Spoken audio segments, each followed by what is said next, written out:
Hello sweet family, তোমরা সবাই কেমন আছো? আশা করছি সবাই খুব ভালো আছো আর আমরাও অনেকটা ভালো আছি। তো চলো তোমাদের সকলকে আমার চ্যানেলে স্বাগত জানিয়ে আজকে একটা নতুন ব্লগ স্টার্ট করা যাক। তো আজকে আমি বসে পড়েছি এখানে, দেখো কিছু আঁকিবুকি করার জন্য। এগুলো আসলে মাম্মামের ফটোশ্যুটের জন্য হচ্ছিল, কারণ মাম্মামের 11 মাসের ফটোশ্যুট ছিল, বেশ কিছুদিন আগেকার ভিডিও এটা। আর যেহেতু দুর্গাপুজোর আগে আগে শ্যুটটা হয়েছিল, তাই ভেবেছিলাম মাম্মামকে একটু মা দুর্গা সাজাবো, তাই জন্য আর কি এসব আয়োজন হচ্ছিল। আগের দিন রাত্রিবেলাতে দেখো কত রাত পর্যন্ত আমি আর ইপসিতা বসে বসে কাজ করছিলাম। আমি করছিলাম মাম্মামের ফটোশ্যুটের কাজ আর ইপসিতা করছিল রিমার প্রজেক্টের কাজ। তো এগুলো করতে করতে অনেকটা রাত হয়ে গেছিলো আর মাম্মাম তো ঘুমাচ্ছিল, তো আর ভিডিওটা রাতে কন্টিনিউ করতে পারিনি। এটা হচ্ছে পরের দিন দুপুরবেলায়। তো আজকে মাম্মামের ফটোশ্যুটটা হবে, তাই জন্য আমি এখানে ওকে একটুখানি রেডি করিয়ে দিচ্ছিলাম আর ওকে একটু ঘুম পাড়িয়ে দিয়েছি, কারণ ঘুম না পাড়িয়ে তো এই ত্রিনয়নটা বানানো কিছুতেই সম্ভব নয়। তাই জন্য মাম্মামকে আমি ঘুম পাড়িয়ে তারপরেই ত্রিনয়নটা এঁকে দিয়েছি। আর এখন আমি স্কুটিটা নিয়ে বেরিয়ে পড়েছি রিমাকে সঙ্গে নিয়ে কাশফুল আনার উদ্দেশ্যে।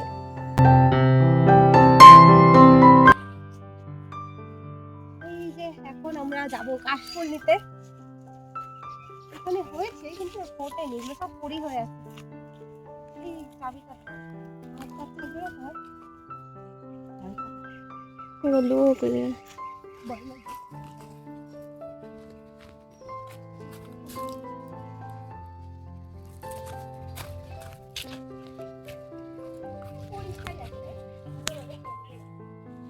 আর মাঠ না,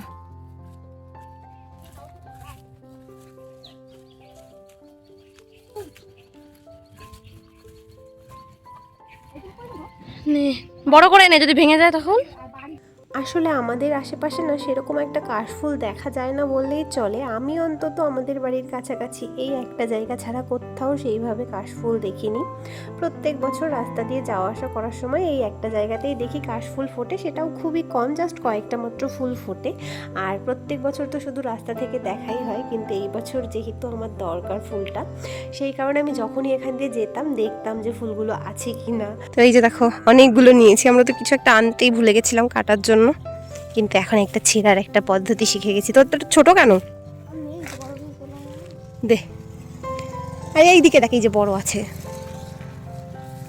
তাহলে ওইখানে মনে হয় যাওয়া লাগবে, কিন্তু এখানে যাওয়া লাগবে না। তো মাথার থেকে ঘুমটা খোল রে।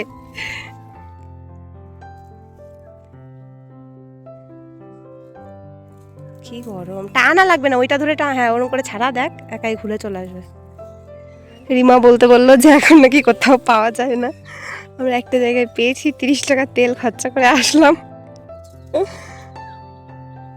আর আর লাগবে না, অনেক হয়ে গেছে, অনেক অনেক। হাঁড়ি ভর্তি হয়ে যাবে মামামের। ইস, জোরে আরো ঘর নোংরা হবে। আমরা তো মোটামুটি এখানে যে কটা ভালো ফুল পেয়েছিলাম সব কটাই নিয়ে চলে এসেছি। আশা করছি এগুলো দিয়ে আমাদের আজকের কাজটা মিটে যাবে। আর এখন বাড়ির সামনে এই মাঠটাতে এসেছি, কারণ ভেবেছিলাম মামাকে একটু মাঠের মধ্যে শ্যুটটা করাবো, কারণ আগমনী শ্যুট না একটু প্রকৃতির মধ্যে হলেই বেশি ভালো লাগে দেখতে। নর্মালি তো মামামের ঘরের ভেতরে কিংবা আমাদের ছাদে ফটোশ্যুট হয়, কিন্তু প্রকৃতি আমাদের সাথ দিল না, এখানে এত রোদ, এই জন্য আর এখানে শ্যুট করা সম্ভব নয় মাম্মামকে নিয়ে। সেই কারণে আমাদের জায়গাটা চেঞ্জ করতে হলো। দেখা যাক কোথায় করি, এখনও ঠিক করিনি। আর এখন চলে এসেছি আমি সব থেকে বড় যুদ্ধটা করতে, কারণ মাম্মাম ঘুমায়নি, ও জেগে রয়েছে আর ওর পায়ে আলতা পরাতে হবে। তবে আলতা তো আমি দেবো না, একটুখানি লিকুইড সিঁদুর দিয়েই দিচ্ছিলাম। আমার এটা না দিলেও না দেখতে ভালো লাগছিল না, তো ওই কারণে এটা পরাচ্ছিলাম। আর দেখো কি পরিমাণে যুদ্ধ করতে হচ্ছে আমাদেরকে ওর পায়ে এই আলতাটা পরানোর জন্য। ও তো কিছুতেই পরাতে দেবে না, ও নিজে নিজে পরবে আর কি, এটাই ওর ইচ্ছা, কিন্তু সেটা তো সম্ভব নয়। তাই আর কি অনেক কষ্টে দেখো পরিয়ে দিয়েছি আলতাটা। আর এখন ওকে একটুখানি নুপুরটা পরিয়ে দিচ্ছিলাম। আর কি যে মিষ্টি লাগছে আলতা পরা পায়ে নুপুরটা পরানোর পর, কি বলবো তোমাদেরকে, মনে হচ্ছে সত্যি যেন দুর্গা মা এসে দাঁড়িয়ে রয়েছে। দুর্গা মায়েরই পা, এটা এত ভালো লাগছিল। দেখো কি সুন্দর ছোট্ট ছোট্ট পা, আলতা পরে নুপুর পরে বসে আছে। তো যাই হোক, এই যুদ্ধটা তো আমাদের কমপ্লিট হলো। আর তারপর ওকে ওর শাড়িটাও পরিয়ে দিয়েছি আমি অর্ধেকটা, বাকি অর্ধেকটা এখনও বাকি রয়েছে। ওটা আর একটা যুদ্ধ, একেই প্রচুর গরম পড়েছিল, তার উপরে আবার এই শাড়ি টাড়ি পরে আবার ওর মাথাতে চুলও লাগাতে হবে।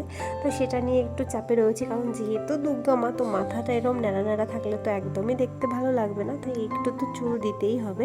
তবে দেখা যাক ও চুল পরাতে দেয় কি না, এটা নিয়ে ভীষণ চাপে ছিলাম সত্যি। তো এই যে দেখো মোটামুটি রেডি করানো হয়েছে, তবে ম্যাডামের আবার একটু ঠান্ডা লেগে গেছিলো, যেহেতু ও প্রচুর ঘেমে যায় আর আগের দিন না প্রচুর গরম পড়েছিল, তো রাত্রিবেলাতে ঘেমে এখন দেখছি নাক দিয়ে একটু জল পড়ছিল। তো জানি না কি করবে, শরীর খারাপ হলে তো এমনিতেই বাচ্চারা ঘ্যান ঘ্যান করে, তো দেখা যাক কি করে। আপাতত ওকে এই যে আমি রেডি করিয়ে দিয়েছি, অনেক কষ্টে চুলটা একটু পরিয়ে দিয়েছি, কিন্তু কিছুতেই রাখবে না। বাইরে এসে যতবার ওর মাথায় চুলটা দেওয়া হচ্ছে ততবার ও চুলটা খুলে ফেলে দিচ্ছে, কিছুতেই ছবি তুলতে দিচ্ছে না।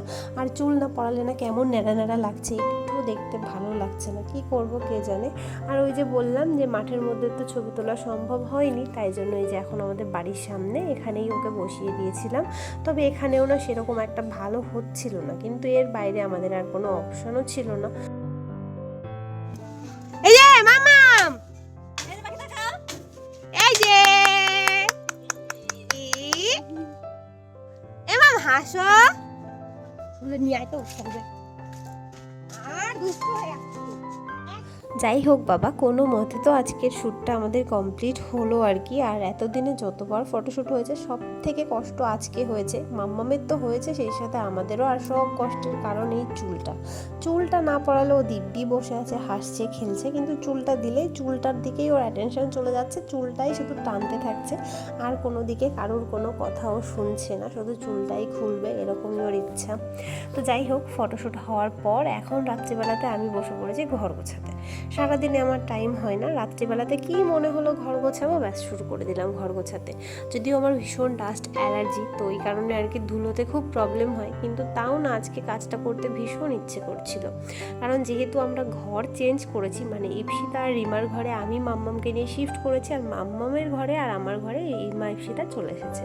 তো ওই কারণে ইপসিতাকে বারবার ওর বই খাতা আনার জন্য আমাদের ঘরটাতে যেতে হয়, বারবার টেনে নিয়ে আসতে হয়, আবার রেখে আসতে হয়। সেই কারণে ভাবলাম যে পড়ার টেবিলটা ওদের ঘরে দিয়ে দিই, তাহলে ওরও সুবিধা হবে, বসে বসে বই পড়তে পারবে, সেই সঙ্গে বারবার বই খাতা নেওয়া আনারও ঝামেলা থাকবে না। ওই কারণেই আর কি কয়েকদিন থেকে ভাবছিলাম ঘরটা গোছাবো, সব জিনিসপত্র চেঞ্জ করব, কিন্তু সেটা হয়ে উঠছিল না। তবে আজকে দেখো হুট করে কাজটা হয়ে গেল, প্ল্যানিং করে উঠতে পারছিলাম না, তবে প্ল্যানিং ছাড়াই কিন্তু কাজটা আজকে কমপ্লিট হলো। আর আজ রাতে ডিনারটা কিন্তু করেছিলাম বিরিয়ানি দিয়ে, রিমা নিয়ে এসেছিল। তো চলো এখন আর কিছুই করব না, ঘুমিয়ে পড়বো। তো ব্লগটা এখানেই শেষ করছি, সবাই খুব ভালো থেকো, বাই বাই।